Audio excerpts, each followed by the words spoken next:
Hey y'all, it's Coach Yana, and today I'm going to be sharing with you 5 simple ways you can help build confidence in your child. All right, I have my iPad down here, so if you see me glancing, it's because I am checking my notes. The first thing is listen to their suggestions and act on them. So, this is one of the simplest ways you can help actually build real confidence in your child. How many times have you given someone an idea or a way that they can improve or be even better, or your company even, and they just hear your idea and just flush it down the toilet? It makes you like, well, I don't want to share anything else with you guys. Or they take your idea and don't give you credit. A great example of this in action in a positive way would be one of my students in my Dress to Impress Roblox weekly gaming club suggested that I make videos for homeschool students so that way they can have and do activities on their own. And that way their parents will look it up and then they'll figure out ways to sign up for my clubs. Now, I thought this was a brilliant idea, and it took a little bit of time for me to figure out what that would look like, but that is how this poster came about. That is the first video that I did using her advice, and it is creating your very own Roblox poster. So now I will, because today is Monday, so I did that on Saturday. So now I am going to send a message to her mom to let her know, hey, look, X, Y, and Z, or your student recommended that I do this particular thing. I did it. Here's the video version of it. And I will also tell my student, oh my gosh, I don't know if you remember, but a few months ago you made this suggestion and boom, here it is. There was also a situation where that same student created a brown girl with a princess dress. She said it wasn't me, but I'm like, okay, yeah, sure. I think it was me. I think she was just, a little bit shy. And she's like, well, Coach Yana, if you want to, you can use this image for the background of our class if you want to. And granted, I had already had an image, but I just told her, well, if you hide your username so no one can add you on Roblox, I'll do it. And so from that, she felt comfortable enough to give me this suggestion and just to continue on what she's doing. So when a student recommends something to you or your child gives you some feedback or something like that, you should listen to them. And if it makes sense, actually do what they suggested and then give them credit and let them know, hey, look, remember when you told me to do X, Y, and Z? That was such a great idea and I did it and I listened to you. Because when a child feels like they're being listened to, especially by someone they admire, they'll try more things to get that gratification, to get that attention. Children want to be good, okay? Again, children want to be good. There's no child on this planet that is actively going out of their way to be bad and do the wrong thing unless they feel like that is the only way that they're going to get attention. So if you focus the majority of your attention on your child when they're doing good things, they will continue to do so, and then their confidence will naturally grow because in their mind, what they're hearing is, oh my gosh, Coach Yana values what I have to say. I have good ideas because someone I admire listened to me and did it. Right? So when you listen to their suggestions and act on it and then give them the credit, in their mind they're hearing, oh my gosh, what I say matters. And that is an easy way to build confidence. All right. Number 2, be vulnerable and share your mistakes. I've noticed, especially with my 16 to 23-year-olds, when I tell them, well, you know what, I did this particular thing once and it didn't work out for me. Or one time, I forgot what she asked me, one of my girls, and I was honest and said, I'm not certain how you do that, but when you figure it out, you let me know too, okay? Because when you're vulnerable with them, it opens up lines for communication. And then it helps them realize, well, if I make a mistake, it doesn't mean I'm bad. Because in the traditional school system, if you get a bad grade, you get a bad grade because you made a mistake. If you are a child and you're just learning math and you discover that 2 plus 2 is 4, and so then you think, oh, well, maybe 3 plus 3 is 4 as well, and you're wrong, you get a bad grade. You get it wrong. but it could have just been an innocent mistake. However, to a child's mind, that reads as, if I make mistakes, I am bad. How many people still to this day are adults and can't apologize for their mistakes or can't own up to their mistakes, because then they would have to admit that they are bad? Society teaches children and young people that if you mess up, it means you're bad. If you mess up, it's because you're not studying enough. You're not smart enough. It's something wrong with you if you mess up. However, that is not the case. Thomas Edison, quote unquote, messed up thousands of times before he created the light bulb. Now, if he had just decided, well, you know what, I'm bad after the first attempt, we wouldn't, who knows what we would have right now? Who knows what society would look like to this day, today? So it's important that not only do you share with your young people that it is okay to make mistakes, because it's not enough to just say it's okay to make mistakes when in school or in life, when they make a mistake, they're getting yelled at, they're getting in trouble, or if they lose something, that's what they're hearing. So when you can relate to them and say, wait a minute, well, you know, when I was your age, I got this grade too. It makes them feel that they're not alone. And if you did it too, and they don't view you as bad, then they won't view themselves as bad. Some of my older girls, they think that I just know everything, and I have to let them know, honestly, I'm still learning myself. And you guys give me advice. You guys can help me. For my older students, I have a Get Ready With Me YouTube channel where I tell them different stories and things just to connect with the younger, older people in a different way for 16 to 23. And one of my students was like, well, why didn't you make a TikTok? And the first thing was, oh, in my mind, I don't want to make a TikTok. But you know what? She knows what her generation is into more than I do. So I decided to create a TikTok page, and that YouTube and TikTok are both called the Yana Effect. Y-A-N effect. The Y-A-N effect. All right. But the point is, when a young person sees and experiences, oh, wait a minute, this person whom I admire, this person who I look up to also makes mistakes. This person is also confused. This person is also still trying to figure life out. Then they will be more like, okay, well, wait a minute.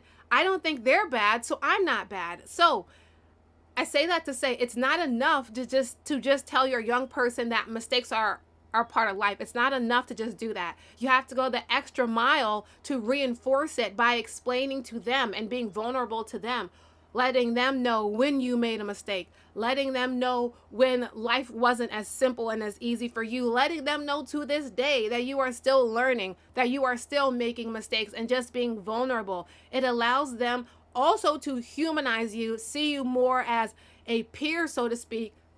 So you still have those open lines of communication for when stuff hits the fan later on in life, and when they're struggling, they won't think, oh, I can't tell my parent or I can't tell my guardian or whomever because they want me to be perfect and I have to hold myself to this really, really, whatever. They'll see it as, oh, wait a minute, while my mom or my dad has messed up before, perhaps they can help me get out of this. Perhaps they can help me evolve. And then that brings me to the third point, is don't react harshly when they make a mistake. Okay? Because the worst thing you can do for a child or young person is confidence. And not only just their confidence in themselves, but their confidence in you to keep those lines of communication open, is to have a harsh, visceral reaction when they do mess up. I get it. When you're a parent, you're always thinking steps ahead, especially if you're a mom or a dad. Always thinking steps ahead. Well, if they do this, it'll lead to this and it'll lead to that, and you can mouth vomit all of that on the young person, and then they see it as, well, I'm not going to tell you anymore anyway. Or they might be so scared stiff that they don't even make decisions anymore. They don't feel comfortable enough to make mistakes. And a part of growing is making mistakes. A part of growing is realizing, okay, maybe I shouldn't have done this thing, or maybe I should do this thing. Maybe this wasn't the best way to handle this. Maybe this is the best way to handle this. The point is, though, that you have to keep those lines of communication open. And when you react instead of respond, you are teaching your young person that you are not a safe space, period. It does not mean that they won't tell you other things, but they're going to hide things from you, and they're going to start lying to you because they feel like, well, this is why I didn't want to tell you, because I knew you were going to react this way. They might even hide some really intense things from you because they don't want to deal with your reaction, because they don't want to be yelled at, because they don't want to be looked down upon or talked down to. This is the truth. So it's very important that you remember who you are in the situation. You are the adult, not the child. A lot of parents hold their children up to these high standards that they're not even meeting. How dare you tell your child to be respectful when you're disrespecting them and you're overreacting? And when you do that, it causes them to shrink and shrink and shrink and shrink. Another thing is telling your child that you're being X, Y, and Z, because a child doesn't hear you're being, they hear you are. If you're telling your child you're being stupid, or you're being dumb, or you're being this, you're being that, they're not hearing it as you're being, they're hearing it as you are this thing. Because children don't understand fully all the little nuances of language. And regardless, why would you tell a child that anyway? That doesn't make any sense. You can't beat your child down and then expect them to thrive. If they do, great. But that is not the best way to build confidence. Instead of berating them with your own insecurities and your own internal biases, perhaps get to their level and ask them, why did you make this choice? Like with my siblings and my students, instead of yelling at them when they make a mistake, especially, and even if it's towards me, instead of doing that to them to embarrass them, humiliate them, bring them down, pat my ego and, I am older than you, you will respect me. Instead of doing all that, I remember I am the adult in the situation. I'm not going to get down to their level. I'm going to have them rise up to mine. And so I ask, after it's done, after they've calmed down, why did you make that choice? Okay, then they tell me why. Okay, wonderful. Not wonderful, but okay, why did you make that choice? Now, knowing what you know now, what would you have done differently now that you know better? Okay, that's what you do differently. Okay, now what would you tell yourself in that moment now that you know what you would have done, now that you know a better way of handling that situation? What would you have told yourself while you were in it? Okay, boom. Would you do this thing again? Okay, boom.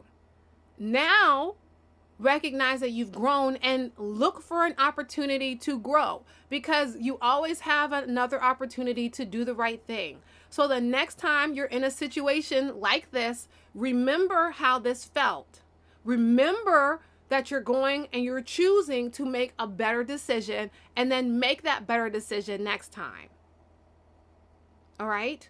So it's very, very, very important that instead of reacting to your child when they mess up, you respond. Because when you react, you turn it into guilt and you turn it into shame. And that's the worst thing that you can do for their confidence, because it's going to live with them, and then they'll be more prone to make bad decisions. Because they're already feeling bad about themselves. They're already feeling shame. They're already feeling guilty. So it will be easier to make the bad decision.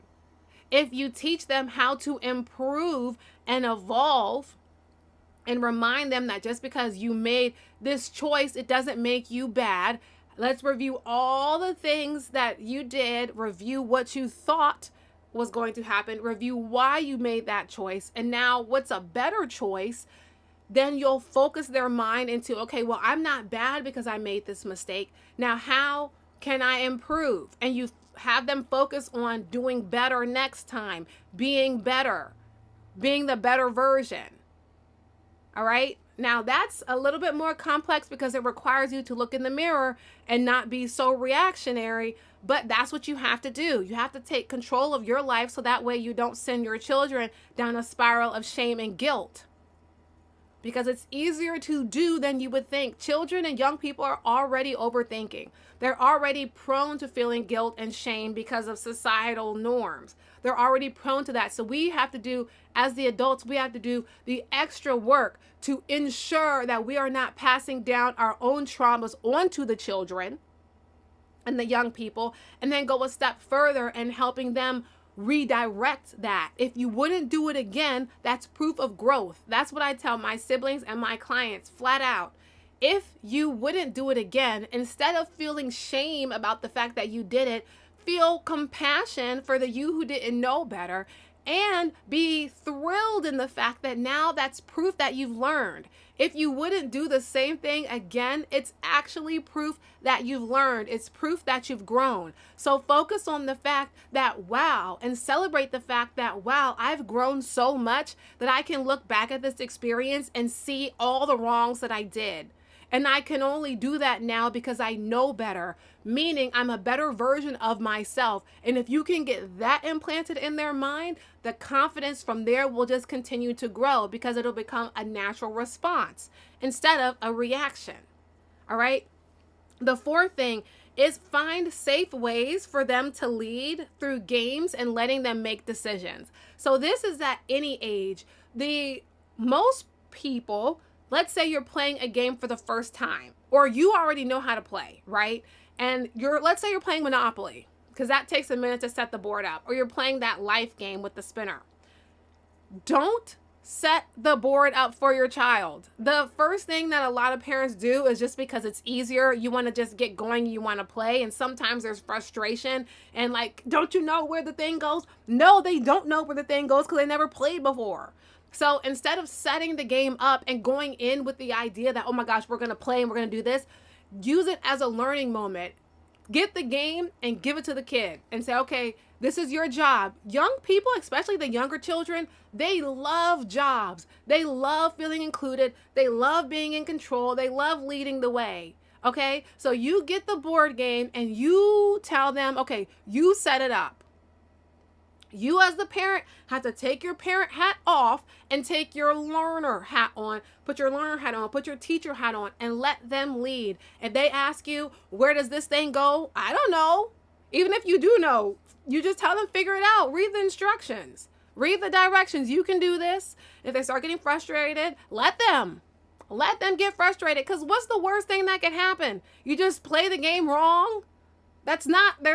Out of all the things that can happen in the world, that's not that bad. And then by the time they realize, oh, wait a minute, this wasn't supposed to be there, you say, oh, really? So where does it go? But you don't step in and fix it for them. That'll also be good training for you to not be Captain Save My Child every time something happens. You have to give your child the ability to figure things out. And the safest way to do that is by playing a board game and letting them set the game up. You know what I'm saying? Again, they might put the little house in the wrong slot, but so what? It doesn't matter in the grand scheme of things. It literally doesn't matter. They might not even know how to put the spinner thing in the holes correctly, but literally it does not matter. They'll eventually figure it out. Just tell them, figure it out. You can do it. That's a very simple way. And then it will stop you also later on in life from always jumping in to fix things for them. And then when they get older, wondering why they don't have critical thinking and problem solving skills. It's because you never let them solve the problem. So how would they have critical thinking and problem solving skills if you always jumping in and saving and rescuing them from everything? Okay? And so that's a very easy way of doing it. Also, let them make decisions. If you, let's say, now, you don't want to give them decision overload, especially if they're younger, but you can say, hey, look, I want to go, or do you want to go out to eat? And you give them 3 restaurant choices to pick from. Let them pick. Okay, what do you want to eat? Let them pick whatever they want to eat on that little kid's menu or on the whatever menu. What do you want to do today? Let them pick. If it works out, it works out.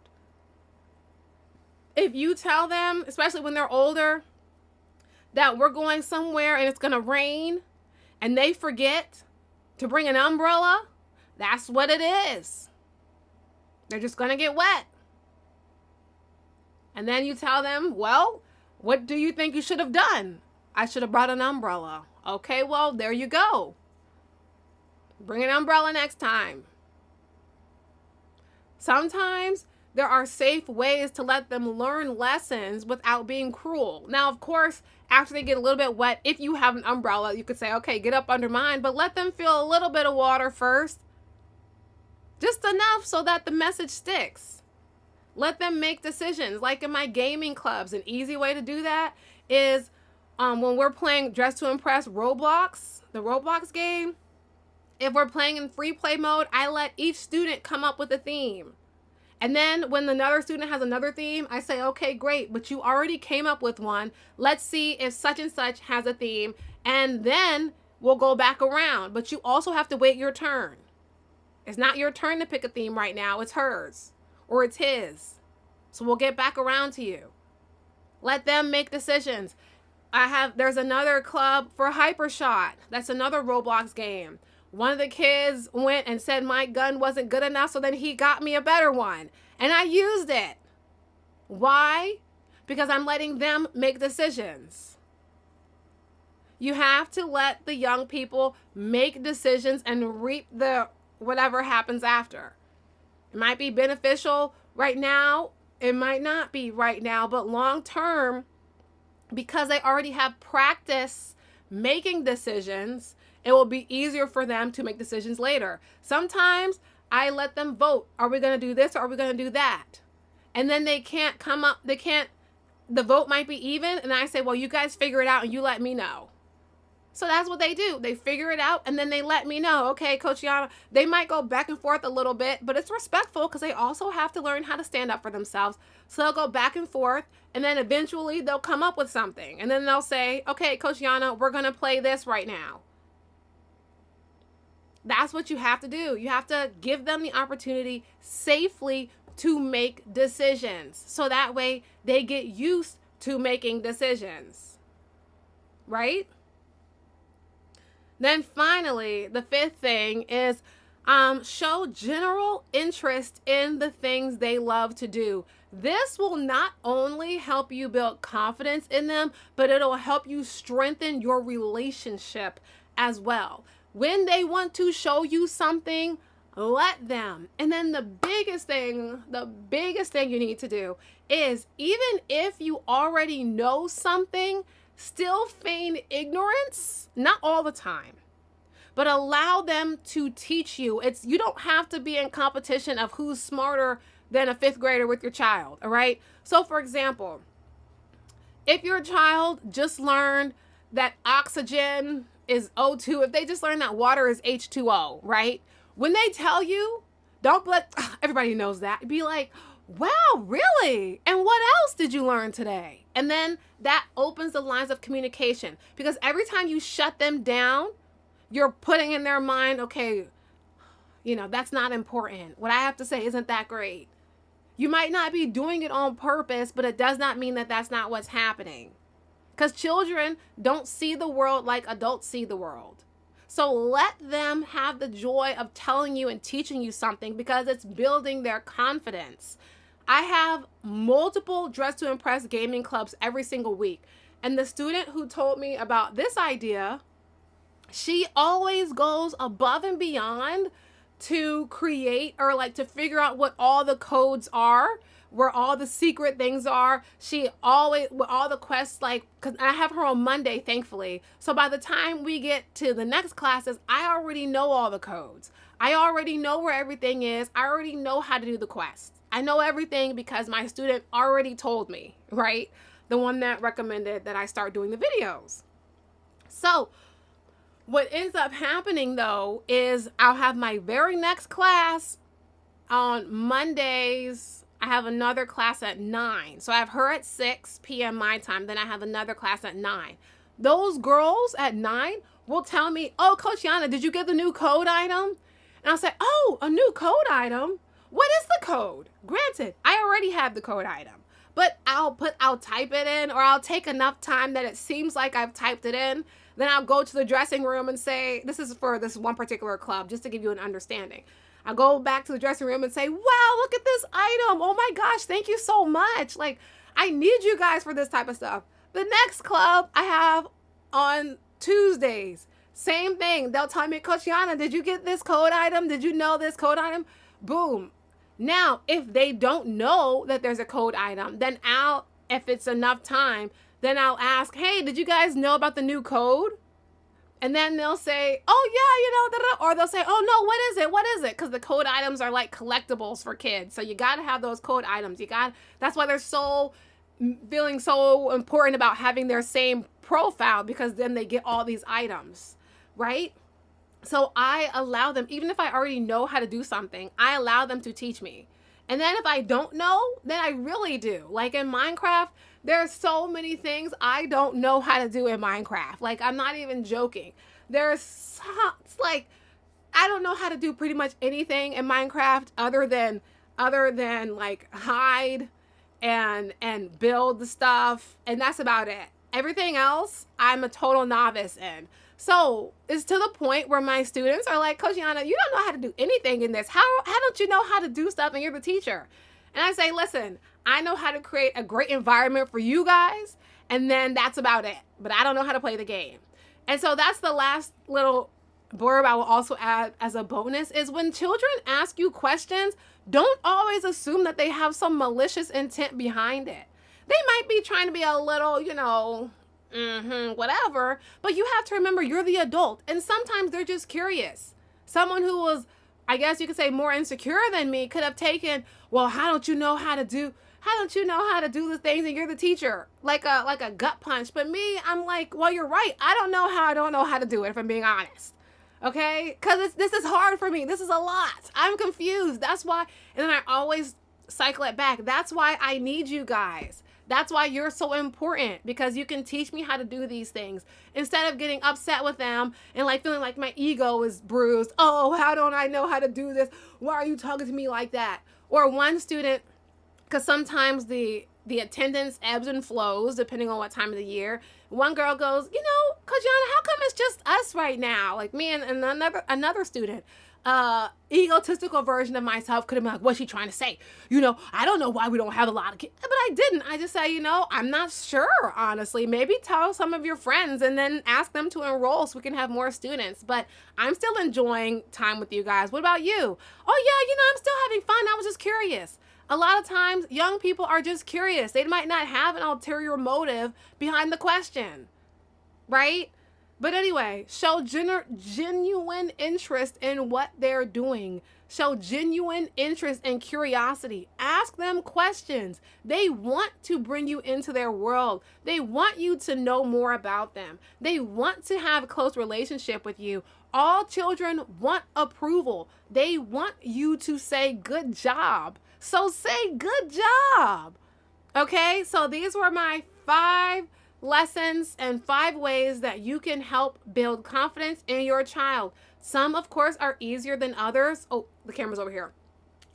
Some, of course, are easier than others, but if you just put it into practice, little by little, a little becomes a lot. Each of these items that I told you alone will make a change, but if you create and you consciously do all 5 of them, you will continuously be pouring positivity into your children. And so that way they'll begin to trust themselves. They'll continue to trust you. And then you'll have a very, very strong bond. All right, this is Coach Yana. And as usual, I approve this message.